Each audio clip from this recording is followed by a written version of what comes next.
Hello friends, welcome back. This is Deepak from KTPL। मैं आपका स्वागत करता हूं हमारे KTPL ट्यूटोरियल्स के चैनल पे, यूट्यूब पे।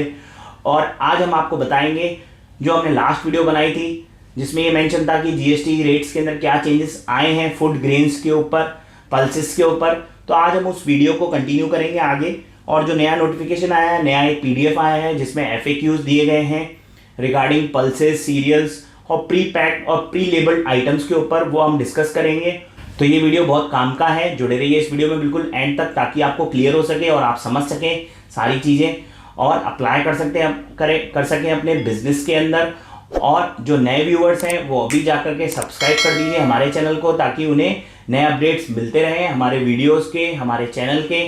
चलिए मिलते हैं वीडियो में। देख रहे हैं सामने हमने नोटिफिकेशन ओपन कर रखा है जो 17 जुलाई को गवर्नमेंट ने हमें दिया है।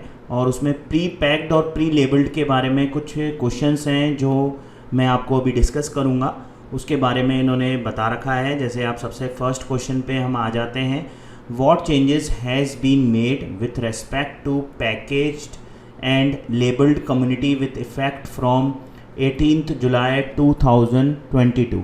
तो ये इसमें ये बताया हुआ है कि क्या क्या चेंजेस हुए हैं। जैसे मैंने आपको लास्ट वीडियो में बताया था, जो चेंजेस हैं वो ये है कि जो पहले हमारे पास में जो बिना ब्रांड के जो आइटम्स हम खरीदते थे, मतलब बिना ब्रांड मतलब विदाउट पैकेज या जिन पे ब्रांड नहीं होता था, तो उन पे GST एप्लीकेबल होगा।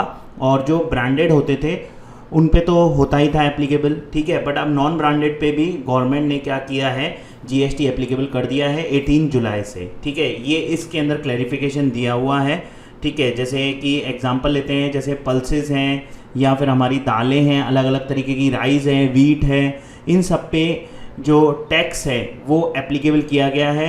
5% पहले होता था एप्लीकेबल जो ब्रांडेड और पैकेज्ड आइटम होते थे जो कंटेनर में पैक होते थे। बट अब जो है अगर वो पैक्ड है या नहीं है, अनब्रांडेड है, मतलब अनब्रांडेड है, पैक्ड है भले ही पर अनब्रांडेड है, पैक्ड होने चाहिए बट अनब्रांडेड हैं तो भी उन पे GST एप्लीकेबल होगा 5% 18 जुलाई से, ठीक है। और वो प्री पैक्ड और लेबल्ड होने चाहिए। अब प्री पैक्ड और लेबल्ड का मतलब क्या है वो इस सेकंड पॉइंट में इन्होंने समझा रखा है कि what is the scope of pre packed and labelled for the purpose of GST levy on food items like pulses, cereals and flours. तो पल्सेस दालों के ऊपर, वीट के ऊपर, फ्लोर के ऊपर मतलब आटे के ऊपर प्री पैक्ड और प्री लेबल्ड क्या चीज़ है इसके बारे में इन्होंने हमें बताया है, हमें डिस्कस किया है। तो हम इसको रीड आउट करते हैं, हम इसको समझते हैं। तो इसके अंदर ये मेंशन है कि जो भी चीज़ प्री पैक्ड है और प्री लेबल्ड है। अब प्री पैक्ड और प्री लेबल्ड का मतलब ये है, जैसे यहाँ पर इन्होंने बता रखा है, प्री पैक्ड कमोडिटी मतलब प्री पैक्ड वाले कौन से आइटम्स होंगे। प्री पैक्ड वाले वो होंगे आइटम्स जो विदाउट परचेजर बीइंग प्रेजेंट, मतलब जो परचेजर है, जो कस्टमर है या जिसको उसको परचेज करना है वो अगर प्रेजेंट नहीं है, उससे पहले ही उसको हमने प्री पैक्ड कर दिया है, हमने उसको पहले से ही पैकेजिंग कर दी है उसकी, तो वो आइटम जो होगा वो होगा प्री पैक्ड आइटम, उसे हम प्री पैक्ड आइटम कहेंगे।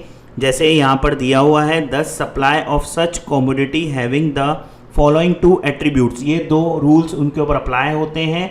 It is pre packed and it is required to be bear the declaration under the provision of LAM legal metrology act 2009, ठीक है। लीगल मेट्रोलॉजी एक्ट के अंडर उसको declaration भी होना चाहिए, ठीक है, और प्री पैक्ड भी वो होना चाहिए।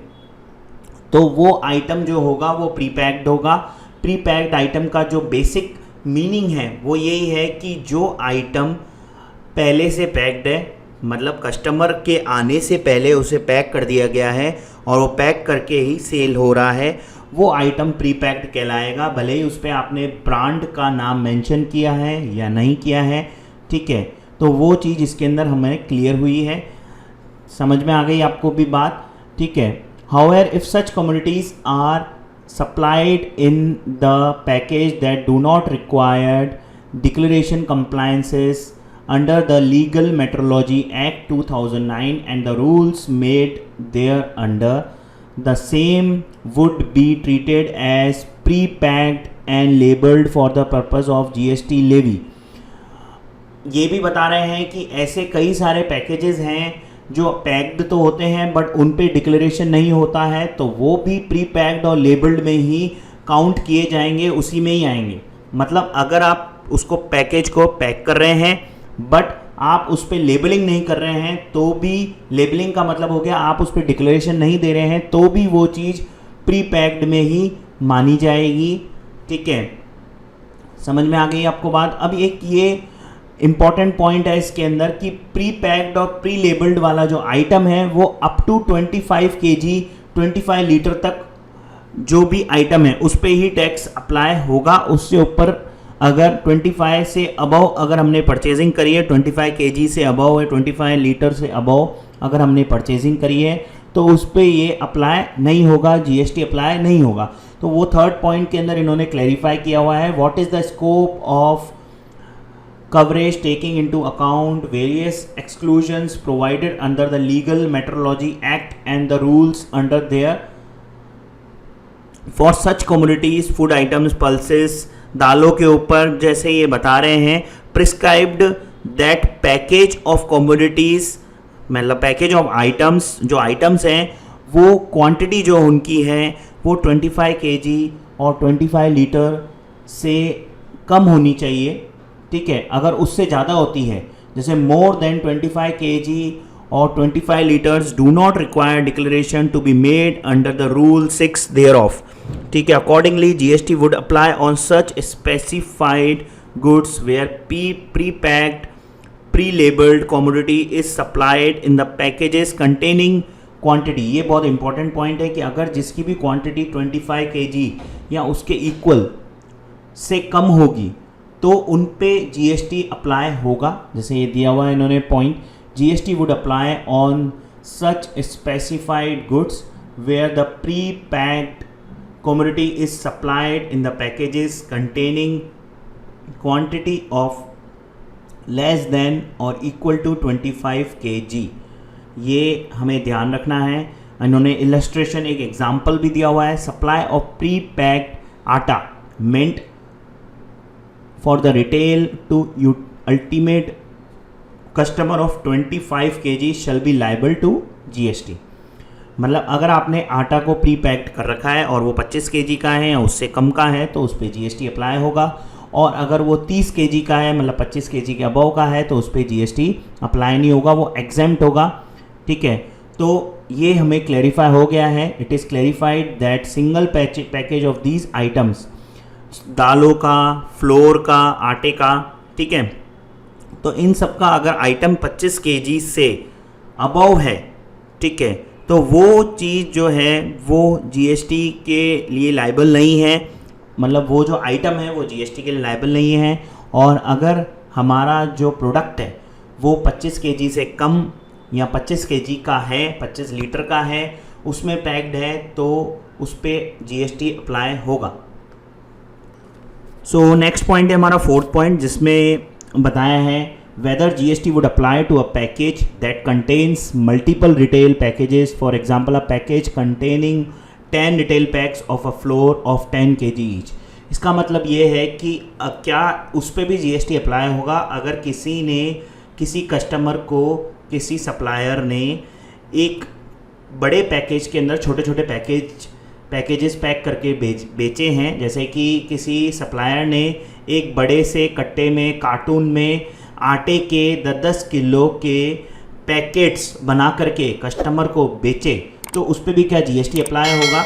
यस, अप्लाई होगा। If the several packages intend for retail sale to ultimate customer, से 10 पैकेजेस ऑफ 10 kg, 10 पैकेजेस मतलब 10 पैकेट्स 10 किलो के एक कस्टमर को बना करके बेचे गए बड़े पैकेट के अंदर, तो उस पर जीएसटी अप्लाई होगा, क्योंकि वो जो जीएसटी उसमें ये माना जाएगा कि ये 25 किलो से कम का एक एक पैकेट है, इसलिए ये अप्लाई होगा GST. However a package of से राइस कंटेनिंग 50 kg, मतलब एक राइस है, मतलब एक चावल हमने बेचा एक कस्टमर को 50 किलो का एक इंडिविजुअल पैकेट में, मतलब उसके छोटे छोटे पैकेट्स नहीं बनाए, एक बड़ा पैकेट बनाया 50 किलो का और वो कस्टमर को बेचा, तो उस पर जीएसटी अप्लाई नहीं होगा, क्योंकि वो जो हमारा स्टेटमेंट है, मतलब जो काउंसिल जीएसटी काउंसिल का स्टेटमेंट है कि 25 किलो से अबव का अगर पैकेट है तो उस पर जीएसटी अप्लाई नहीं होगा, तो would not be considered a pre packaged and label commodity for the purpose of GST levy even if the rule of 24, मतलब अगर ये वाला रूल उस पर अप्लाई भी हो रहा है फिर भी उस पर जीएसटी एप्लीकेबल नहीं होगा। ठीक है, समझ में आ गई आपको बात। मतलब जो बेसिक चीज़ ये है कि अगर आइटम 25 किलो के कम का है, भले ही आपने उसको 5 पैकेट बेचे, आपने उसको 1 पैकेट बेचा तो भी आपका जीएसटी अप्लाई होगा उस आइटम के ऊपर। मतलब 25 किलो के अबव का है तो जीएसटी अप्लाई नहीं होगा, 25 किलो के कम का है तो जीएसटी अप्लाई होगा, भले ही वो आइटम 5 अलग अलग टुकड़ों में बेचा गया हो एक ही कस्टमर को, तो भी जीएसटी अप्लाई होगा। At what stage would GST apply on such supplies? That is, whether GST would apply on specific goods sold by the producer manufacturer or producer to wholesaler dealer who subsequently sell it to a retailer। मतलब GST actual में apply कहाँ पर होगा, इस question का मतलब ये है कि जीएसटी एप्लीकेबल अप्लाई कहाँ पर होगा। मतलब वो हम कस्टमर से जीएसटी लेंगे या फिर हम जो मैन्युफैक्चरर है वो डिस्ट्रीब्यूटर से लेगा। तो वो इसके अंदर समझाया हुआ है कि जो मैन्युफैक्चरर है अगर वो डिस्ट्रीब्यूटर को सप्लाई कर रहा है तो भी जीएसटी अप्लाई होगा, डिस्ट्रीब्यूटर या डीलर अगर रिटेलर को सप्लाई कर रहा है तो भी जीएसटी अप्लाई होगा, रिटेलर अगर कस्टमर को दे रहा है तो भी जीएसटी अप्लाई होगा। ठीक है, ये चीज़ अलग है कि जो मैन्युफैक्चरर है अगर वो डिस्ट्रीब्यूटर को दे रहा है तो डिस्ट्रीब्यूटर उस पर आईटीसी क्लेम कर सकता है, would be entitled to input tax credit on GST charged by his supplier in accordance with the ITC credit provisions in GST। ठीक है, a supplier availing threshold exemptions or composition scheme would be entitled to exemption of composition। मतलब ये वो चीज़ बता रखी है कि अगर कोई exempted सप्लायर है तो वो तो नेचुरल सी बात है, वो यूजुअली जैसे नॉर्मली काम करता है उस पर आईटीसी तो उसको मिलता नहीं है। कंपोजिशन अगर कोई कंपोजिशन स्कीम में है तो उससे भी आईटीसी क्लेम का कोई प्रोविंसेस है ही नहीं, मतलब कोई है ही नहीं उसके अंदर कि वो आईटीसी क्लेम कर सके कंपोजिशन स्कीम वाला। ठीक है, देन 6 पॉइंट है whether tax is payable if such goods are purchased in packages of up to 25 kg but retailer sales it loose quantity में अगर बेचता है। मतलब अगर जैसे मैं कस्टमर हूँ, मैं सप्लायर हूँ, मैंने किसी रिटेलर को 25 किलो का एक माल बेचा, एक आटा बेचा 25 किलो का एक पैकेट के अंदर, और उसने वो जो आटा है अपनी दुकान पर टुकड़ों में बेच दिया, मतलब लूज में बेच दिया, तो क्या उस पर जीएसटी अप्लाई होगा? GST apply when such goods are sold in pre packaged and label packs. इसका मतलब ये है कि ये जो पॉइंट है वो ये है कि अगर हम उसको पैक करके बेच रहे हैं तो फिर उस केस में जीएसटी अप्लाई होगा। ठीक है, therefore GST would apply when pre packed and label package is sold by the distributor and manufacturer to the such retailers. मतलब अगर जैसे मैं सप्लायर हूँ, मैंने रिटेलर को बेचा है, मैंने दुकानदार को बेचा है तो जीएसटी अप्लाई होगा। बट अगर दुकानदार उसको लूज में बेच रहा है, पैकेज के अंदर पैकेट करके, मतलब उसे पैक्ड करके नहीं बेच रहा है, तो फिर उस पर जीएसटी अप्लाई नहीं होगा। Such supply by the retailer is not a supply of package commodity for the purpose of GST levy. मतलब उस सप्लाई को जीएसटी का जो रेट है वो अप्लाई नहीं होगा, उसको ऐसा नहीं माना जाएगा कि वो जीएसटी के अंडर आएगा। भले ही वो 2 किलो ले रहा है, 3 किलो ले रहा है, पर लूज में वो बेच रहा है, लूज में कस्टमर उससे खरीद रहा है, तो उस पर जीएसटी अप्लाई नहीं होगा। Whether GST is payable if such packaged communities are supplied for the consumption of by the industrial consumers और इंस्टीट्यूशनल कंज्यूमर्स। अगर कोई इंडस्ट्री वाले को हम बेच रहे हैं या फिर हम किसी इंस्टीट्यूशन को बेच रहे हैं, तो उस केस पे क्या जीएसटी अप्लाई होगा? Supply of package commodities for the consumption by industrial consumers और institutional consumers is excluded from the purview of the LMA Act by virtue of rule number 3। ठीक है, ये जो पर्टिकुलर अगर हम किसी को बेच रहे हैं तो उस केस में वो एक्सक्लूड होता है LMA एक्ट से।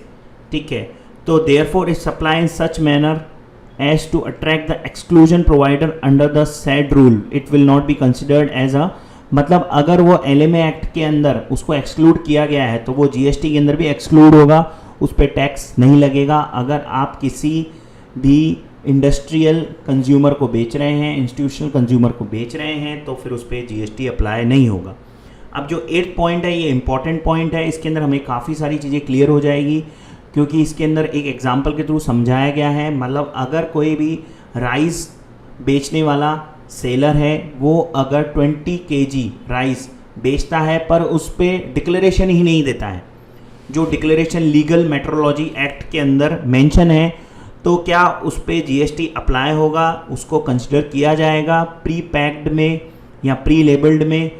यस, उस पर अप्लाई होगा, because such packages would be considered as a pre packaged and labelled commodity for the purpose of GST as it is required making a declaration under legal metrology rule 2011। So इसको GST पे करना होगा, GST को उसे liable देना होगा GST। तो उस केस में बिकॉज लीगल मेट्रोलॉजी एक्ट 2011 के हिसाब से अगर कोई भी सप्लायर, कोई भी मिलर अगर कोई भी आइटम बेचता है तो उस पर उसे लेबल देना कंपलसरी है, तो वो अगर उसको फॉलो नहीं करता है तो भी वो लेबल्ड आइटम ही माना जाएगा, तो इसलिए उस पर GST अप्लाई होगा। Clear? Any other relevant issue, अगर कोई और इशू है तो आप लीगल मेट्रोलॉजी एक्ट और उसके अंडर जो रूल्स हैं उन्हें फॉलो कर सकते हैं और उसके अकॉर्डिंग ही आप काम कर सकते हैं। समझ में आ गई होगी आपको बात। ये जो कुछ फ्रीक्वेंटली आस्क्ड क्वेश्चंस थे जो नोटिफिकेशन में मेंशन किए गए थे, PDF के अंदर मेंशन किए गए थे गवर्नमेंट की तरफ से, वो मैंने आपको क्लियर किए हैं। तो आपको काफ़ी सारी चीज़ें क्लियर हो चुकी होगी जो हमने लास्ट सेशन में कंप्लीट नहीं करी थी, क्योंकि मैंने आपको कहा था कि 18 जुलाई को ही हमें एक्चुअल पता चलेगा कि एक्चुअल किस पे क्या चीज़ अप्लाई हो रही है। तो वो इसके अंदर काफ़ी सारी चीज़ें क्लियर कर दी गई है। और शॉर्ट में मैं आपको बताऊं तो यही है कि अगर आप कोई भी आइटम बेच रहे हैं और वो आइटम लेबल्ड है, पैक्ड है, तो उस पर GST अप्लाई होगा। पर एक क्लॉज इसके अंदर ऐड हो चुका है कि वो 25 किलो के कम का पैकेज होना चाहिए, लेबल होना चाहिए। अगर उससे ज़्यादा का है तो उस पर टैक्स अप्लाई नहीं होगा। और हमें ये भी ध्यान रखना है जो लीगल मेट्रोलॉजी एक्ट के अंदर जो पॉइंट्स दिए गए हैं वो हमें फॉलो करने हैं। अगर हम वो फॉलो नहीं करते हैं तो भी हमें GST के अंदर आना पड़ेगा। ठीक है, समझ में आ गई आपको बात? क्लियर हो चुका होगा आपको। तो मैंने जो आपको नॉलेज शेयर की है उससे आपको काफ़ी सारी चीज़ें समझ में आई होगी। तो अभी लाइक कर दीजिए हमारे चैनल को और सब्सक्राइब कर दीजिए हमारे चैनल को, और शेयर ज़रूर करिए अपने फ्रेंड्स के साथ में, अपने रिलेटिव्स के साथ में, ताकि उन्हें भी ये क्लियर हो सके। थैंक यू, मिलते हैं नेक्स्ट वीडियो में। Okay and bye.